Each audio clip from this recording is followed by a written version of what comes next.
या शिवसृष्टीची निर्मिती केली आणि आज त्याचा पहिला टप्पा पाहिल्यानंतर मी विश्वासाने सांगू शकतो, इथे येणारा प्रत्येक व्यक्ती आणि विशेषतः जी तरुणाई, जी आमचे किशोर, जी आमची मुलं या ठिकाणी येतील, ते पुन्हा एकदा या ठिकाणून राष्ट्रप्रेमाचं शिवतेज घेऊन जातील आणि आपल्या देशाकरता काहीतरी करण्याची एक उर्मी त्यांच्या मनामध्ये तयार होईल. आपल्या संस्कृतीबद्दलचा एक अभिमान त्यांच्या मनामध्ये तयार होईल. आणि म्हणून मला असं वाटतं, हा जो काही प्रकल्प आहे, हा अत्यंत महत्वाचा असा प्रकल्प आहे. मगाशी सांगितलं, बाबासाहेबांनी किती मेहनतीनं हे सगळं उभं केलं. जवळ-जवळ 50 वर्ष हे स्वप्न त्यांनी आपल्या उराशी बाळगलं आणि आज त्याचा पहिला टप्पा होत असताना ते आपल्यामध्ये नसले तरी देखील त्यांनी जो विचार आपल्यापर्यंत पोहोचवलाय तो अजरामर आहे. आणि आता ही आपली सगळ्यांची जबाबदारी आहे की संपूर्ण शिवसृष्टी या ठिकाणी अस्तित्वात आली पाहिजे. आणि म्हणून मी आपल्याला निश्चितपणे या ठिकाणी आश्वस्त करू इच्छितो की माननीय आमचे मुख्यमंत्री एकनाथ शिंदेजी असेल, मी असेल, दादा असतील, आमचे पर्यटन मंत्री मंगलप्रभात लोढा असतील, आम्ही सगळे आपल्या परीनं हे काम पूर्ण करण्याकरता जी जी मदत करता येईल ती निश्चितपणे या ठिकाणी करू. आणि महाराजांचा जो वारसा आहे तो वारसा पुढच्या पिढीपर्यंत पोहोचवू. केवळ त्यांचं क्षात्र तेज नाही, तर महाराज मॅनेजमेंट गुरु होते आपल्याला माहिती आहे.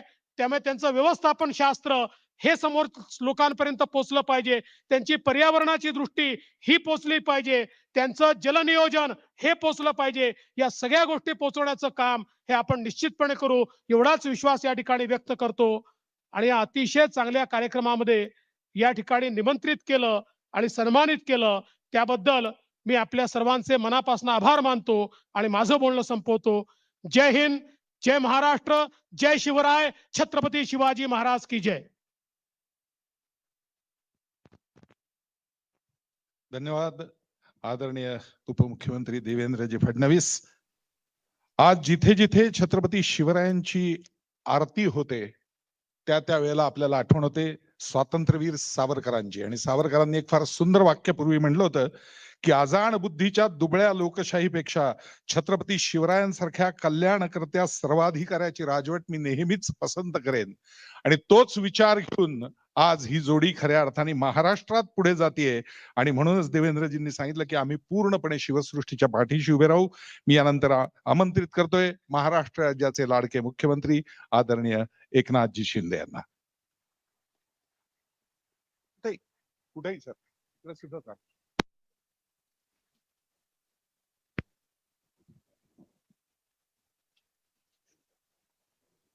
छत्रपती शिवाजी महाराज की जय भवानी.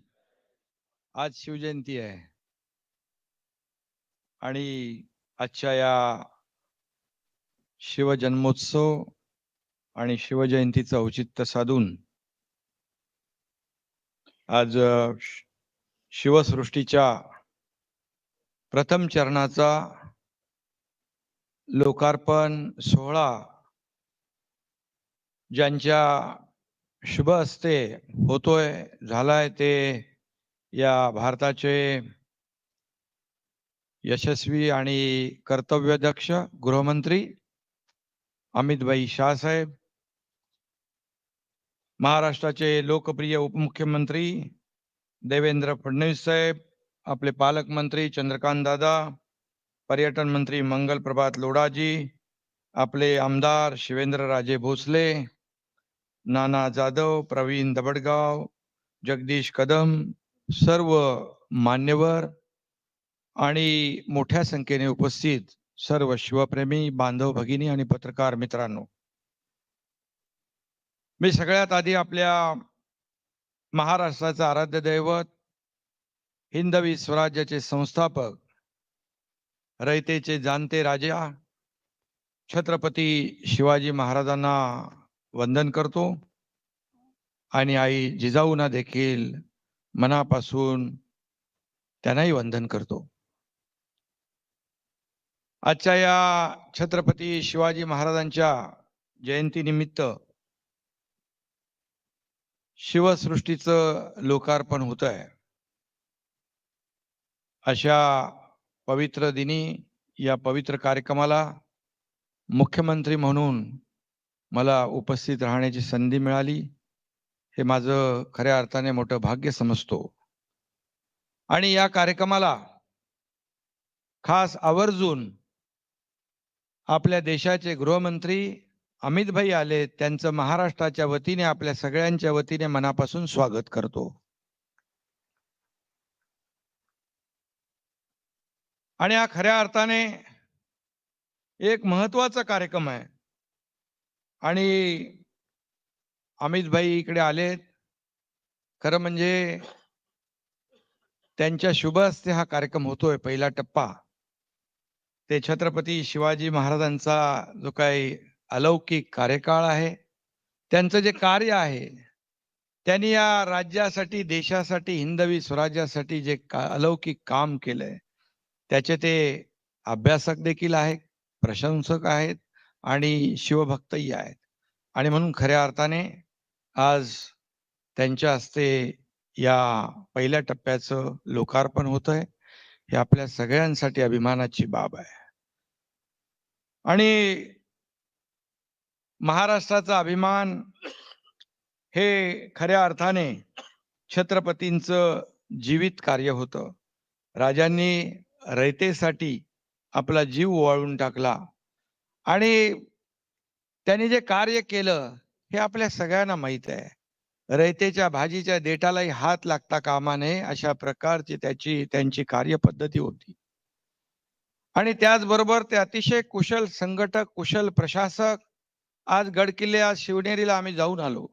एवढ्या उंचावर कसा किल्ल्याचे बांधकाम झालं, कसं ते सगळं केलं, त्या गडावर पाणी, सगळं नियोजन आणि या सगळं जे आहे, जेवढं दूरदृष्टी असलेलं आपल्या राजांचं व्यक्तिमत्व, आज त्यांनी एक आदर्श असा आपल्या समोर घालून दिलेला आहे.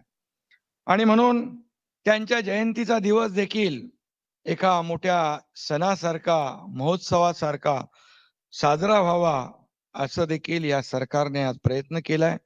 आणि म्हणून छत्रपती शिवाजी महाराजांचे नुसते 3 शब्द जरी उच्चारले तर आजही अंगावर शहारे उठतात, एक स्फूर्ती येते, ऊर्जा येते, असं त्यांचं अलौकिक कार्य. आणि म्हणून आज खऱ्या अर्थाने जनतेच्या कल्याणाचा ध्यास घेतलेला त्यांच्यासारखा दुसरा राजा अखिल विश्वात सापडणं अवघड आहे. ही वस्तुस्थिती आहे, हा इतिहास आहे.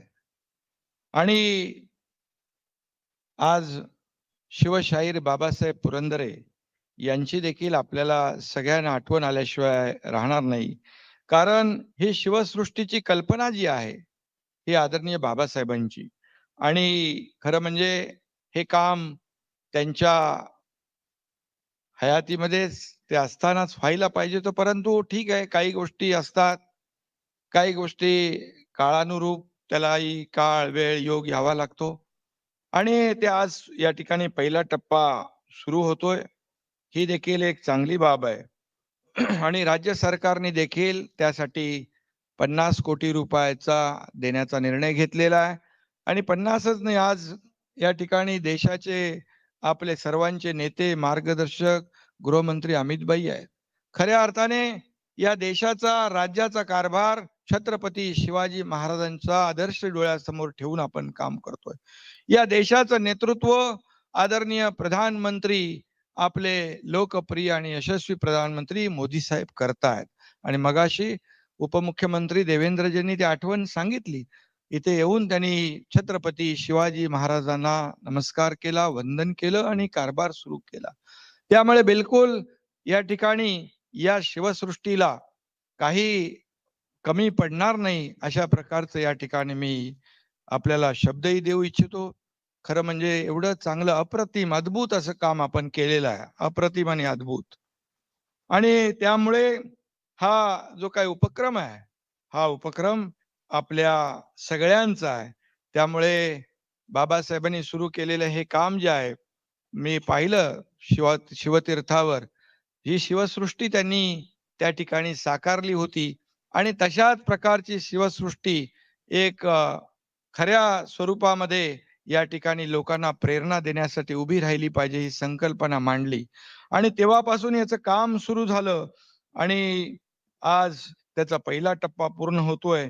खरं म्हणजे अमित भाई आप यहाँ पर उपस्थित है, अभी अभी ये शिव सृष्टि का काम नहीं रुकेगा, अभी बहुत तेजी से आगे जाएगा, आगे बढ़ेगा और पूरा भी हो जाएगा। इसमें किसी को शक करने की आवश्यकता नहीं है, क्योंकि आप स्वयं छत्रपति शिवाजी महाराज के इतिहास के बड़े विद्वान और शिव प्रेमी हैं। बहुत से लोग नहीं जानते होंगे, लेकिन आपने छत्रपति शिवाजी महाराज और मराठों के इतिहास का अध्ययन किया है, पूरी तरह उसकी जानकारी आपने ली है और इस इतिहास पर अभी आपने किताब भी लिख रहे और ये प्रकाशित भी होगा जल्दी। और इसमें दिलचस्प बात यह है कि आपने इस किताब के लिखने के लिए सबूत के तौर पर लंदन से भी कुछ सामग्री, दस्तावेज यहाँ लाने का भी अनुरोध किया है। यह सुखद संयोग है। आपने जहां-जहां से छत्रपति शिवाजी महाराज का इतिहास है, वो इकट्ठा करने का काम आप कर रहे हैं। ये बहुत बड़ी बात है। अभी हम लोग वहां बैठे थे, तो ये बैठने के बाद आपने जो-जो सुझाव यहाँ पर दे रहे थे, इससे हमारे मन में एक भावना पैदा हुई है कि छत्रपति शिवाजी महाराज का काम उनका काम शुरू होने से पहले क्या परिस्थिति थी, उनके 50 साल में जो काम उन्होंने किया, इस देश की जनता का जो रक्षण उन्होंने किया, ये देश में एक आदर्श राजा क्या होता है, ये आदर्श दुनिया को दिखाने का काम किया। लेकिन इसका असर वर्षों तक आगे भी कैसा आगे लोगों को प्रेरणादायी हो, ऐसा सुझाव आपने भी दिया है। ये बहुत बड़ी बात है, ये बहुत बड़ी बात है। ये सिर्फ या एक शिव सृष्टी नहीं, यहाँ पर आने वाला हर व्यक्ती, इथे येणारा प्रत्येक माणूस शिवाजी महाराजांचा इतिहास, त्याचं कुशल संघटन, त्यांचं प्रशासन आणि त्यांची दूरदृष्टी, त्यावेळी काय होतं, त्यावेळी काय आर्किटेक्ट इंजिनियर होते, परंतु त्यांच्याही पुढे जाऊन हे सगळं एवढा मोठे गडकोट किल्ले बांधले आणि त्याच्यावर तोफा नेल्या, तिथे आपल्या सैन्याची काळजी घेतली, सगळं सगळं पाण्याची व्यवस्था, हे साध्या सोप्या माणसाचं काम नाही, ती दैवी शक्ती होती, ही वस्तुस्थिती आहे. आणि म्हणून आज त्यांच्या स्मृतीनं आपण विनम्र अभिवादन करतोय आणि खऱ्या अर्थाने या शिवसृष्टीमध्ये जे लोक येतील आणि बाबासाहेब पुरंदरे यांनी ज्या ठिकाणी छत्रपती शिवाजी महाराजांनी जिथं जिथं गेले, जिथं जिथं पराक्रम गाजवला, कर्तबगारीचा ठसा उमटवला, अशा प्रत्येक ठिकाणी शिवशाहीर बाबासाहेब पुरंदरे जात होते, तिथली माती कपाळाला लावत होते आणि शिवरायांच्या काही खाणाखुणा पुरावे सापडतात का हे पाहत होते. असा अतिशय मोठा अभ्यास त्यांनी गेल्या त्यांच्या आयुष्यामध्ये केला आणि खऱ्या अर्थाने आज आपण पाहतोय की त्यांनी जाणता राजासारखे महानाट्य जे आहे, हे महानाट्य सगळ्या देशभरात नाही जगभरात छत्रपती शिवाजी महाराजांचा इतिहास पोहोचवला. आणि म्हणून आज आपण त्यांची जी संकल्पना आहे, त्यांचं जे स्वप्न आहे, हे पूर्ण करण्याची जबाबदारी आपल्या सगळ्यांची आहे, एवढंच मी या प्रसंगी सांगतो. आणि त्यांनी जे इतिहास संशोधनाचं कार्य केलं, जे गडकोट किल्ल्यावर गेले, हे गडकोट किल्ले हे आपला इतिहास आहे, ही आपली संपत्ती आहे, आपला ऐश्वर्य आहे आणि छत्रपती शिवाजी महाराजांचा तो आदर्श आहे. तो जतन करण्याचं काम देखील राज्य सरकारच्या माध्यमातून केलं जाईल. तिथं कुठेही आम्ही कमी पडणार नाही, कारण शेवटी आपण सगळे छत्रपती शिवाजी महाराजांचे मावळे आहोत. त्यामुळे आपली सगळ्यांची जबाबदारी आहे आणि म्हणून मी पुन्हा एकदा मनापासून संयोजकांना धन्यवाद देतो. मगाशी आपण म्हणालात की छत्रपती शिवाजी महाराजांच्याच आशीर्वादाने हा धनुष्यबाण देखील आम्हाला मिळाला आहे आणि नक्कीच त्याचा आनंद सगळ्यांनाच झालेला आहे. आणि म्हणून हे राज्य देखील सर्वसामान्य लोकांचं राज्य आहे.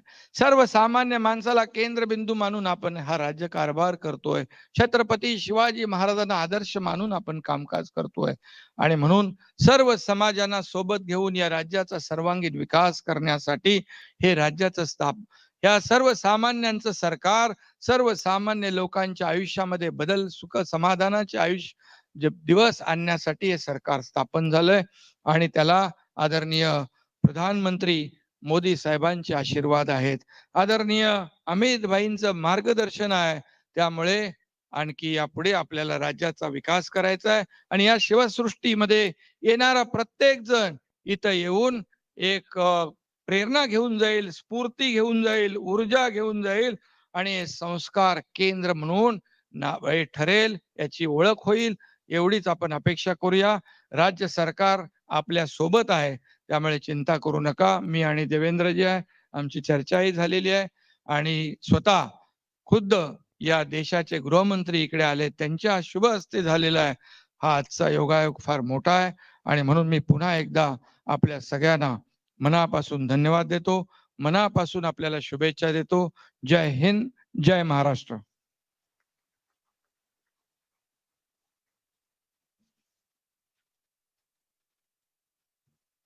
धन्यवाद आदरणीय मुख्यमंत्री महोदय.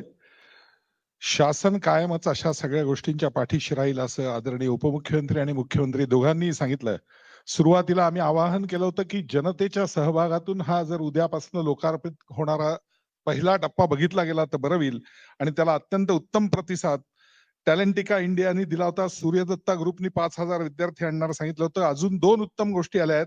अन्नामृत फाउंडेशन इस्कॉनच्या संजय भोसलेंनी सांगितलंय पुढच्या आठवड्यात आम्ही आमचे 500 लोक घेऊन हे बघायला येणार आहोत.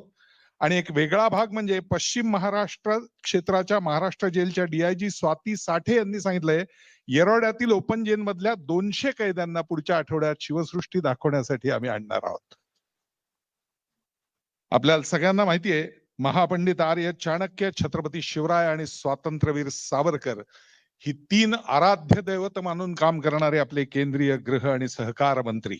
अशीच 3 आराध्य दैवत मानून ज्यांचा आत्मा आज कदाचित इथेच घुटमळत असेल अशा बाबासाहेबांनी एक फार सुंदर वरदान शेवटच्या काळात मागितलं होतं. ते फक्त आपल्याला ऐकवतोय किती अप्रतिम वरदान आहे बघा.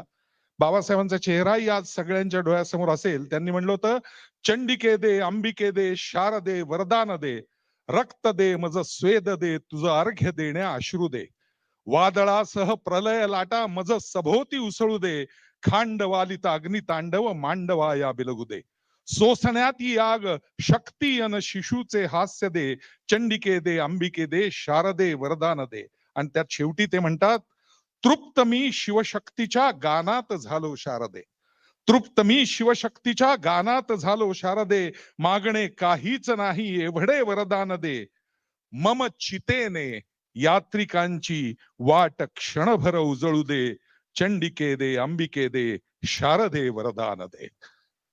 हे सगळं उभं राहत असताना आज त्यांची आठवण अनेकांच्या मनात असेल आणि गलबलून आलं असेल. मी विनंती करतोय आदरणीय केंद्रीय गृह सहकार मंत्री अमित भाई शाह यांना, त्यांनी आपलं विचारदर्शन इथे करावं.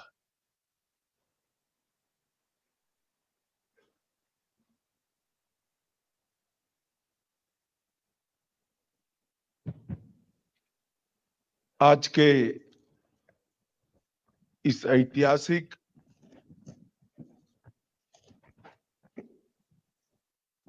ऐतिहासिक और बहुत महत्वपूर्ण कार्यक्रम में मेरे साथ मंच पर उपस्थित महाराष्ट्र शासन के लोकप्रिय मुख्यमंत्री श्रीमान एकनाथ शिंदे जी,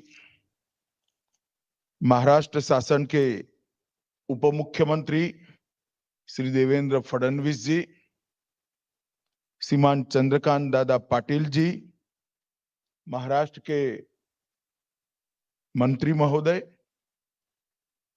श्री मंगल प्रताप लोढ़ा जी, श्री शिवेंद्र राजे भोसले जी, श्री नाना जाधव जी, श्री जगदीश कदम जी, डॉक्टर प्रवीण जी और आज के कार्यक्रम में आए हुए सभी गणमान्य लोगों को मैं नमस्कार करता हूं, मेरी बात की शुरुआत करता हूं। मित्रों, आज पूरे देश के और विश्व भर में शिवाजी के जीवन से संदेश लेकर प्रेरणा लेने वाले सभी शिव भक्तों के लिए बहुत महत्वपूर्ण दिन है, बहुत ऐतिहासिक दिन है, क्योंकि आज शिव जयंती भी है और आज यहाँ पर बाबा साहेब पुरंदरे का स्वप्न को जमीन पर उतरता हुआ देखने का भी दिन है, जिससे कई सालों तक महाराज छत्रपति शिवाजी महाराज के यशोगान को यह भूमि करती रहेगी। और मेरे लिए, मेरे जैसे व्यक्ति के लिए ये सौभाग्य का पल है कि ये ट्रस्ट ने इस महत्वपूर्ण काम के लिए मुझे जुड़ने का मौका दिया, और मेरे लिए ये बहुत सौभाग्य की बात है। मित्रों, आज ये कार्यक्रम के लिए इससे अच्छा दिन कोई हो नहीं सकता था। शिव सृष्टि के प्रथम चरण का लोकार्पण कल से सारे लोग इसको देखेंगे, और लोकार्पण के लिए शिव जयंती से बड़ा कोई दिन हो नहीं सकता था। आज इस कार्यक्रम की शुरुआत में मैं छत्रपति शिवाजी महाराज को कोटि कोटि प्रणाम कर कर उनके देश के लिए, धर्म के लिए, स्वराज के लिए, स्वभाषा के लिए उनका जो योगदान है उसको भी मैं प्रणाम कर कर, वंदन कर कर मेरी बात की शुरुआत करना चाहता हूं। आज मैं बाबा साहब को भी प्रणाम करना चाहता हूं, क्योंकि मुझे मालूम है बाबा साहब के 100 साल के जीवन में शिवराय के यशोगान के लिए उन्होंने जो पूरा जीवन समर्पित किया, अगर एक व्यक्ति इसी प्रकार से शिवराय के जीवन को समर्पित न होता तो आज शिवाजी महाराज को जानने वालों की संख्या बहुत कम होती। समग्र देश के अंदर घूम घूम कर शिवाजी महाराज के जाने हुए अनजान कई प्रकार के जीवन के प्रसंग को शिव साहिर बाबा साहेब ने जनता के सामने रखा। उनके जीवन के उत्तुंग से उत्तुंग शिखरों से जनता का परिचय कराने का काम बाबा साहेब पुरंदरे ने किया। मैं गुजरात में था, जानता राजा का गुजरात के हर जिले में कार्यक्रम उस वक्त के गुजरात के मुख्यमंत्री और आज देश के प्रधानमंत्री ने बाबा साहब को विनंती कर कर कराया था। उस वक्त मैंने गुजरात के 8 जिलों में जानता राजा के नाटक के साथ में गया था।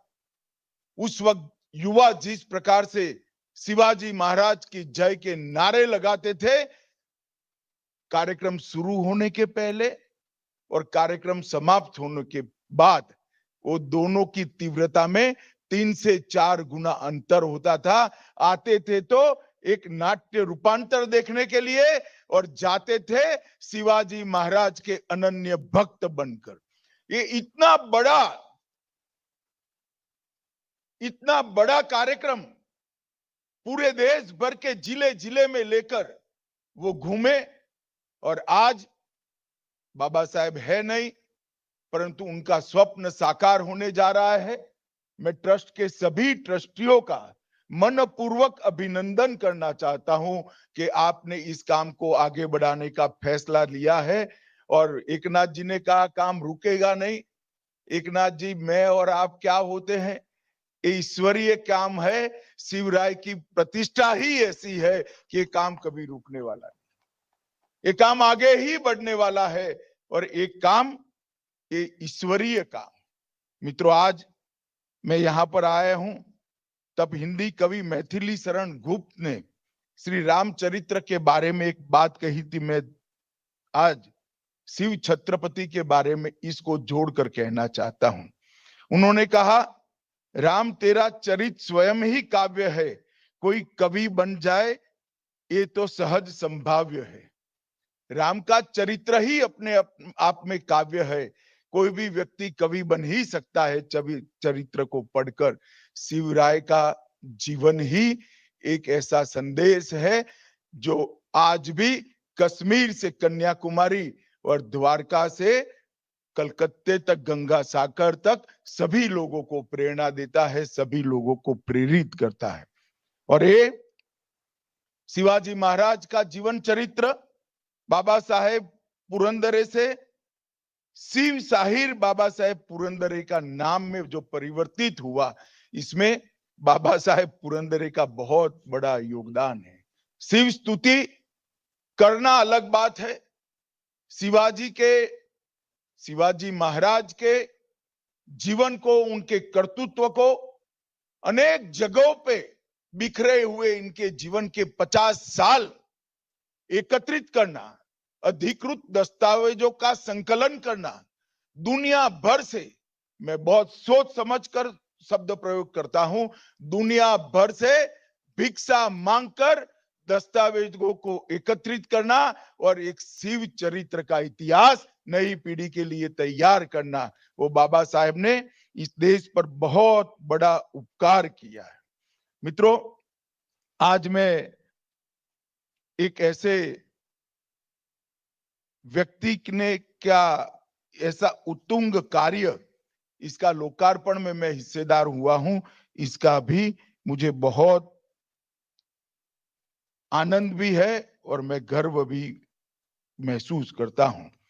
बाबा साहब ने अपने जीवन में गोवा मुक्ति संग्राम, दादरा नगर हवेली मुक्ति संग्राम, दीव दमन मुक्ति संग्राम, इस सब में जुड़कर एक यशस्वी योगदान दिया। एक देशभक्त के नाते इनका एक कर्तृत्व था। मगर बाबा साहब पुरंदरे के जीवन के सारे काम एक और छत्रपति शिवाजी महाराज का यशोगान एक और, ये काम बहुत भारी किया, इसका पलड़ा बहुत भारी है। मित्रों, आज यहाँ पर 4 चरण में से पहला चरण समाप्त हुआ है। 438 करोड़ का ये प्रोजेक्ट बनाया है, बड़े साहस के साथ बनाया है, मगर मुझे पूरा विश्वास है कि प्रोजेक्ट निश्चित रूप में तय किए हुए टाइम टेबल में ही समाप्त होगा, इसका मुझे पूरा भरोसा। प्रथम चरण में देख कर आया हूं। पहले चरण में 60 करोड़ की लागत से शिवाजी महाराज के जीवन के अनेक घटनाओं को संजोने का प्रयास किया है।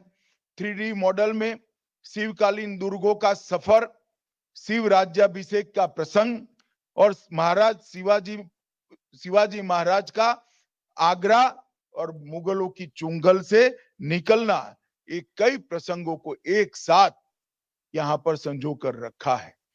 कई लोग पढ़ते नहीं हैं शिवाजी महाराज का जीवन चरित्र, सब लोग पढ़ पाए संभव भी नहीं, उपलब्धता भी नहीं होती है। मगर यहाँ जो आएगा वो शिवाजी महाराज के जीवन को तो जानकर जाएगा ही जाएगा, शिवाजी महाराज के संदेश को भी लेकर जाएगा। क्योंकि मैं मानता हूं महाराज छत्रपति शिवाजी महाराज ये कोई नाम नहीं है, एक विचार है। ये विचार है स्वधर्म के लिए जीने का, ये विचार है स्वभाषा के लिए जीने का, ये विचार है स्वराज के लिए हमेशा जान को बलिदान करने की तत्परता दिखाने का। ये विचार को यहां से युवा पीढ़ी प्राप्त कर कर जाएगी, इसका मुझे भरोसा है। 1967 में अप्रैल माह से सातारा की राजमाता सुमित्रा राजे भोसले श्रीमंत छत्रपति प्रताप सिंह महाराज के मार्गदर्शन में बाबा साहेब पुरंदरे द्वारा सातारा में प्रतिष्ठान की स्थापना की गई और तब से पूरे देश भर में बाबा साहेब ने 12,000 से ज्यादा शिव व्याख्यान किए, 1200 से ज्यादा जानता राजा महानाट्य के प्रयोग किए और उसमें से जो कुछ मिला ये यहाँ पर लगाकर ये पूरे भारत को संदेश देने की एक बहुत बड़ी जगह बनाई है। और मैं शायद आया न होता, सुना होता तो मैं मान नहीं सकता था। अंबे गांव में निर्माणाधीन शिव सृष्टि एशिया खंड का निश्चित रूप से सर्वाधिक भव्य ऐतिहासिक थीम पार्क बनने वाला है और वो होना भी चाहिए, क्योंकि ऐसे व्यक्तिमत्व के लिए है जिसको ये सम्मान मिलना चाहिए। और ये ऐतिहासिक थीम पार्क का कंसेप्ट शायद मैं नहीं मानता एशिया में कहीं बहुत जगह पे होगा, परंतु जिस बारीकी से ऐतिहासिक तथ्यों को संजोकर इसकी सत्यता का सत्यापन कर कर यहाँ पर उसको स्मृति में संजोया गया है, इस सात अर्थ में बहुत एक प्रकार से बहुत बहुत साधुवाद देने योग्य है। इसलिए मैं सभी ट्रस्टियों को मन से फिर से बहुत बहुत साधुवाद देना चाहता हूं। शिव सृष्टि के निर्माण में तंत्र ज्ञान और इतिहास, ये दोनों का अद्भुत मिलन देखने को मिलता है। Holography, project mapping, miniatures, motion simulation, 3D और 4D टेक्निक और लाइट एंड साउंड टेक्निक, ये सभी का अद्भुत सम्मिश्रण कर कर इतिहास को जीवित करने का ये प्रयास है। ये प्रयास निश्चित रूप से शिवाजी महाराज के जीवन के संदेश को आज की युवा पीढ़ी तक पहुंचाएगा।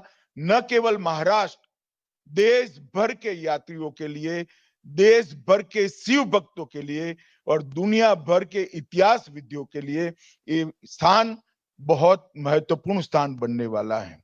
मित्रों, आज शिवाजी महाराज की जयंती है। मैं शिवाजी महाराज के लिए बोलना और इतने कम समय में बोलना वो संभव है, मगर शिवाजी महाराज का हमारे देश के इतिहास में एक बहुत बड़ा योगदान है। अगर शिवाजी महाराज न होते तो क्या होता? इतिहास कभी किंतु परंतु के आधार पर नहीं चलता। घटी हुई घटनाओं के आधार पर इतिहास लिखा जाता है, परंतु कल्पना तो की ही जा सकती है। मैं कल्पना करूंगा तो ढेर सारे लोग मेरी कल्पना पर ढेर सारी प्रतिक्रिया देंगे। यशवंतराव चौहान जी का एक वाक्य रिसर्च करते करते मेरे पढ़ने में आया है, मैं आपके सामने कहना चाहता हूं कि छत्रपति शिवाजी महाराज अगर नहीं होते तो भारत क्या होता, वो सारी दुनिया को पता है। पाकिस्तान की बॉर्डर ढूंढने के लिए बहुत दूर जाना नहीं पड़ता, शायद मेरे आपके घर के बाहर ही पाकिस्तान की बॉर्डर मिल जाती। मैं इस पर टिप्पणी करना नहीं चाहता, मैंने कोट अनकोट यशवंतराव चौहान जी का वाक्य कहा है, परंतु मैं इतना जरूर कहना चाहूंगा कि शिवाजी महाराज का जीवन एक सत्ता लालसा से प्रेरित जीवन नहीं था। शिवाजी महाराज का जीवन 100 सालों से अधिक सालों से किए गए अत्याचार के सामने विद्रोह और संघर्ष करने का जीवन था। शिवाजी महाराज का जीवन स्वधर्म के प्रति निष्ठा के साथ, अपनी निष्ठा के साथ स्वधर्म के लिए संघर्ष करने का जीवन था। शिवाजी महाराज का जीवन स्वभाषा को महिमा मंडित करने का था और शिवाजी महाराज का जीवन स्वराज को स्थापित करने का था। स्वराज को स्थापित कर कर उन्होंने पूरे उस कालखंड की दुनिया में एक संदेश भेजा था कि हिंदुस्तान पर इस प्रकार से कोई अत्याचार नहीं कर सकता, हिंदुस्तान की जनता को आप अपमानित नहीं कर सकते। और हमें ये दैवत है, एक कौवत है कि इन अत्याचारों का हम सामना करेंगे, लड़ेंगे, मरेंगे, परंतु स्वराज प्राप्त कर कर रहेंगे। और शिवाजी महाराज का ये संदेश, शिवाजी महाराज का ये विचार उनके बाद भी सन 57 तक, 1857 तक दिखाई पड़ा। मित्रों, जो शुरुआत शिवाजी महाराज ने अपने जीवन में स्वराज की छोटी सी लड़ाई से शुरू की, 50 साल की आयु में एक बहुत बड़ा साम्राज्य बनाने का प्रयास किया, राज्याभिषेक भी हुआ, छत्रपति भी बने, हिंदवी स्वराज की स्थापना भी हुई, परंतु इसका परिणाम आने वाले सालों में क्या है? 1680 के बाद क्या हुआ? 1680 के बाद शिवाजी के विचार की यात्रा रुकी नहीं। 1680 के बाद भी शिवाजी महाराज की यात्रा को आगे बढ़ाते गए। उनके बाद छत्रपति संभाजी महाराज, छत्रपति राजाराम, महारानी ताराबाई, छत्रपति साहू पहले, छत्रपति रामराज, ये परंपरा आगे बढ़ी और पेशवाओं ने भी इस परंपरा को 1713 से लेकर 1818 तक पहुंचाया। और ये जो स्वराज का झंडा था, स्वराज का भगवा ध्वज लेकर यहां से निकली हुई स्वराज की यात्रा अटक से कटक तक और गुजरात से लेकर बंगाल तक पहुंची और समग्र भारत को एक स्वतंत्रता की चेतना देने का काम शिवाजी महाराज के विचार ने किया। मित्रों, बहुत बड़ी कठिन लड़ाई थी और कहीं पर भी ये साम्राज्य विस्तार के लिए नहीं हुई। मैं उदाहरण दे सकता हूं, गुजरात मुगलों के ताबे में था, गुजरात जीता गया, वहां गायकवाड़ को प्रस्तापित किया गया, साथ में ही राजस्थान था, वहां राजपूताना था, वहां कोई नहीं गया। अटक, कटक, बंगाल, ये सभी उस वक्त के मुगल साम्राज्य के हिस्से थे, जिसको शिवाजी महाराज ने शुरू की हुई स्वराज की लड़ाई ने इसको स्वतंत्र करने का काम किया और आगे बढ़ाने का काम किया। मित्रों, मैं आज फिर से एक बार कहता हूं कि उन्होंने चालू की हुई स्वराज की लिए संघर्ष आज भी चालू है। स्वराज, स्वधर्म और स्वभाषा, इस पे लिए उनका आग्रह इतना था कि हर चीज पर ये झलकता था। और शिवाजी महाराज की मुद्रा इसीलिए संस्कृत में बनाई गई और शिवाजी महाराज ने पंचांग शुद्धि के लिए भी ढेर सारे काम किए। स्वराज का मतलब क्या है? सिर्फ शासन बदलना नहीं है। स्वराज का मतलब है अपने विचारों से, अपनी संस्कृति से, अपने खुद के धर्म के आधार पर शासन चले और उन्होंने पंचांग शुद्धि शिवाजी महाराज ने कराई और करण कौस्तुभ संस्कृत ग्रंथ इसके लिए लिखा गया। संभाजी महाराज को भी उन्होंने संस्कृत सिखाने का प्रयास किया। संभाजी महाराज ने भी बुद्ध भूषण नाम का संस्कृत ग्रंथ भी लिखा और सबसे पहले राज्य व्यवहार का कोश, शासकीय भाषा यहां पर बनाने का प्रयास अगर किसी ने किया तो शिव छत्रपति ने किया। 1400 शब्दों का एक कोश, जिसके अंदर पहली बार शासन में न्यायाधीश, सिंहासन, दुर्ग, द्वीप, इस शब्दों की शासकीय व्याख्या करने का काम किया गया और पहली बार लंबे समय के बाद हमारी स्वभाषा में शासकीय शब्दकोश अगर किसी ने बनाया तो शिवाजी महाराज ने। मुगलों और परकीय आक्रांताओं के शासन में अनेक मंदिरों को तोड़ा गया। पिछले सप्ताह ही प्रमोद सावंत जी ने गोवा में सप्तकोटेश्वर मंदिर का पुनर्निर्माण किया। वो सप्तकोटेश्वर मंदिर को शिवाजी महाराज ने ही उसको पुनर्निर्माण किया था। आज उसका फिर से जीर्णोद्धार हुआ है। इसी तरह से दक्षिण के दिग्विजय के प्रवास में तिरुवन्नमलाई में अरुणाचल शिव मंदिर का भी जीर्णोद्धार किया गया।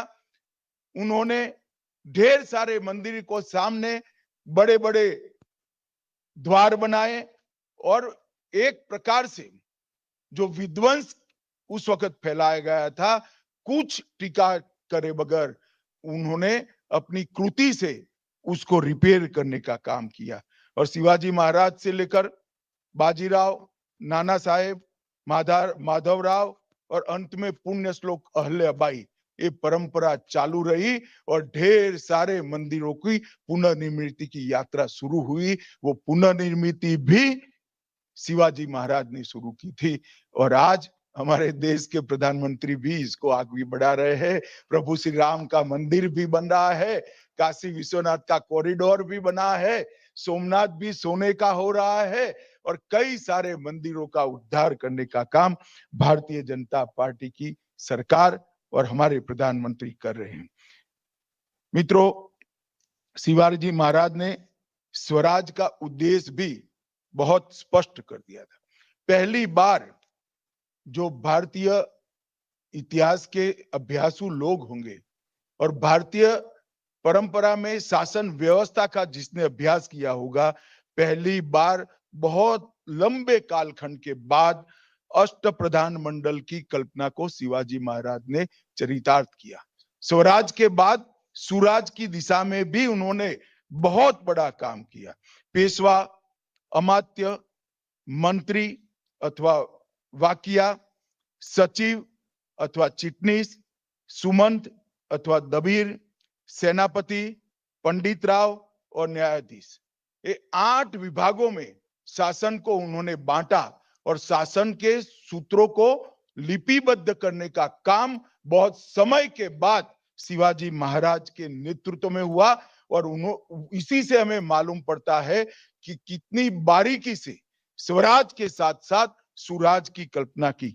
पंडित राव और न्यायाधीश छोड़कर सारे लोगों को युद्ध में जानना पड़ता था और 3 मंत्रियों वाकिया, पेशवा और सचिव को कलेक्टर बनाकर दूसरी जगह पे भी भेजते थे। और शिवाजी महाराज हमेशा से फ्रंट पर जाकर लड़ने वाले योद्धा रहे, साहसी राजा थे। कई इतिहास में ऐसे उदाहरण हैं, राजा कभी फौज लेकर आगे नहीं गए। 3 युद्ध ऐसे हैं जिसमें शिवाजी महाराज ने हरावल दस्ते का नेतृत्व किया, जो तोपों के गोलों को झेलकर आगे बढ़ता है, इसका नेतृत्व शिवाजी महाराज ने किया। अब जल खान के वध की कहानी जो कोई भी समझेगा, सुनेगा और उसका विश्लेषण करेगा, उसको मालूम पड़ेगा 1 कोटि सिंह जैसा कलेजा शिवाजी महाराज के दिल में था। इतना अद्भुत साहस किसी भी राजा में नहीं हो सकता। शाहिस्ता खान की घटना भी, पूरी मुगल फौज पड़ी हो और लाल महल से उसको भगाने की बात हो, बाजी प्रभु देश पांडे वाला वो महान एस्केप, इसको भी हम आदिल शाह ने सिद्दी जौहर को जब भेजा, उसका अध्ययन करते हैं तो ये तो सफलता मिल गई, न मिलती तो स्वराज के लिए अपना जान का बलिदान ही देना था। शायद ही किसी स्वराज के योद्धा ने इतने फ्रंट फुट पर जाकर स्वराज की लड़ाई लड़ी होगी। और जब आगरा में स्वयं गए, लगता था कि अभी महाराष्ट्र को थोड़ी शांति चाहिए, युद्ध नहीं चाहिए। और आगरा गए, जब आगरा के दरबार में औरंगजेब ने उनका अपमान किया, गए थे वो शांति प्रस्थापित करने के लिए, सोच समझ कर गए थे, परंतु जब अपमान करा तब ये व्यक्ति ने सोचा ये मेरा अपमान नहीं हो रहा है, हिंदवी स्वराज का जो हम स्थापना कर रहे हैं इसका अपमान हो रहा है। वो रूट कर वहां से बाहर आए, जेल में भी गए और औरंगजेब के दुर्दांत शासन की आंख में धूल झोंककर सफलतापूर्वक वो और संभाजी राजे दोनों बाहर निकला। मित्रों, एक जीवन में इतने सारे ऐसे प्रसंग जो शायद कोई दूर से पढ़े तो फिल्मी लगे, सच न लगे, ऐसे प्रसंगों को जीने वाला ये जीवन था। और उन्होंने शिव मुद्रा का अंतिम वाक्य समझने जैसा है कि स्वराज का उद्देश्य क्या है। शिव मुद्रा का अंतिम राज्य वाक्य है, ऐसा मुद्रा भद्राए राजते। इसका मतलब है ये मुद्रा लोक कल्याण के लिए काम में आने वाली मुद्रा है। राज्य का उद्देश्य लोक कल्याण का है, उपभोग का नहीं। और उन्होंने इस दुनिया के सभी शासकों के लिए एक उदाहरण प्रस्तावित किया कि उपभोग शून्य स्वामी कैसा हो सकता है। स्वयं तो राजा थे, छत्रपति थे, मगर कभी महलों में नहीं रहे, किलों में रहे। स्वयं हर बारिश के 4 महीने छोड़कर हर बार एक सवारी लेकर निकले और हिंदवी स्वराज को फैलाते गए। और उपभोग शून्य स्वामी, राज्य के धन का अपने लिए कदापि उपयोग न करने वाला स्वामी कैसा होता है, राजा कैसा होता है, उसका उदाहरण शिवाजी महाराज ने हमारे सामने रखा है। अब शिवाजी महाराज ने किसानों के लिए सिंचाई और कृषि कर डालकर उनके कल्याण की अनेक योजनाएं को लागू कर देश की अर्थनीति, ग्राम आधारित अर्थनीति का भी नींव डालने का काम किया। उनके समय में महाराष्ट्र में पूरी संत परंपरा का सम्मान भी हुआ, संवर्धन भी हुआ, संरक्षण भी हुआ और इनका एक बहुत बड़ा योगदान माना जाएगा कि उन्होंने मराठा नौसेना के संस्थापक राजा के नाते इतिहास में अपना स्थान दर्ज कराया था। उनको मालूम था उस वक्त अंग्रेज आ चुका था, पश्चिमी तटों की सुरक्षा करे बगैर, उस पश्चिमी तट से होने वाले व्यापार को सुरक्षा करे बगैर इस देश को लंबे समय नहीं चलाया जा सकता। उन्होंने नौसेना की स्थापना की और 1665 में बसरूर पर हमले का खुद नेतृत्व किया। वो युद्ध पोत पर वहां लड़ने के लिए गए। मित्रों, शिवाजी महाराज के बाद भी ये स्वराज का विचार जो शिवाजी महाराज ने शुरू किया वो चल पड़ा और कई सालों तक देश के अंदर अपनी मूल विचार, मूल संस्कृति, अपना स्वधर्म के लिए, स्वभाषा के लिए और स्वराज के लिए जीने वाले, लड़ने वाले, मरने वाले लोगों की एक बड़ी फौज की निर्मित हुई। शिवाजी महाराज के जीवन को कभी भी इसका वर्णन कोई नहीं हो। कौन इन्होंने झेली हुई यातनाओं को अनुभव कर सकता है? एक व्यक्ति जो स्वभाव से संवेदनशील है, स्वभाव से सत्वशील है, वो जब सूरत लूटने जाता है क्योंकि मुझे राजकोष चाहिए, कितनी वेदना होगी उस व्यक्ति के मन में, इसकी अनुभूति कोई कर नहीं सकता है। एक व्यक्ति जब इसके एक के बाद एक साथी मुगलों के सामने लड़ते लड़ते न्यौछावर हो गए, कितनी वेदना वो व्यक्ति के मन में पड़ी होगी कोई जान नहीं सकता। जब तानाजी नहीं रहे, जब बाजी प्रभु नहीं रहे, क्या बीती होगी उनके दिल पर, क्योंकि वो साथी मानने वाला व्यक्ति था, वो राजा बनने वाला व्यक्ति नहीं था।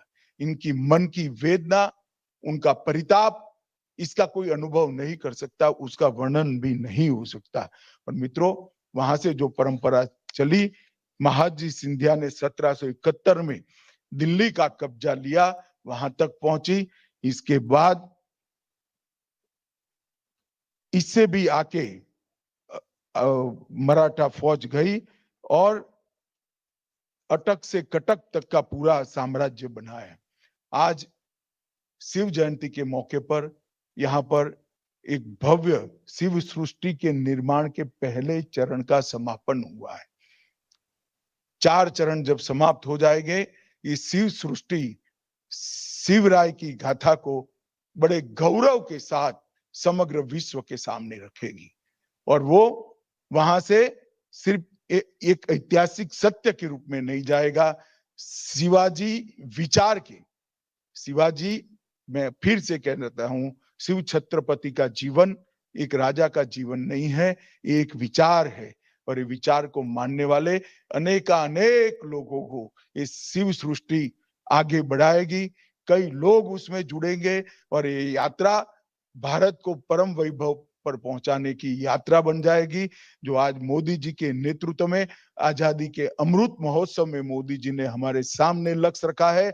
जब आजादी की शताब्दी मनाई जाएगी तो विश्व में हर एक क्षेत्र में भारत सर्वप्रथम होगा, परम वैभव के स्थान पर होगा। वो भारत की निर्मित करने वाले कई योद्धा यहाँ से निकलेंगे, इसकी मुझे श्रद्धा है। फिर से एक बार बाबा साहब पुरंदरे का ये महान प्रयास को मैं 2 हाथ जोड़कर प्रणाम कर बाबा साहब को श्रद्धांजलि देना चाहता हूं, क्योंकि उनका ये प्रयास आने वाले कई वर्षों तक स्वराज, स्वभाषा और स्वधर्म के लिए संघर्ष करने का विचार कई लोगों में प्रेरित करे, कई लोगों को प्रेरित भी करेगा और कई लोग ये विचार को लेकर आगे बढ़ेंगे, इसकी मुझे श्रद्धा है।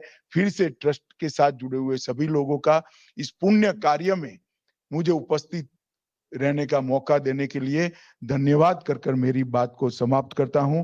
भारत माता की जय। वंदे मातरम।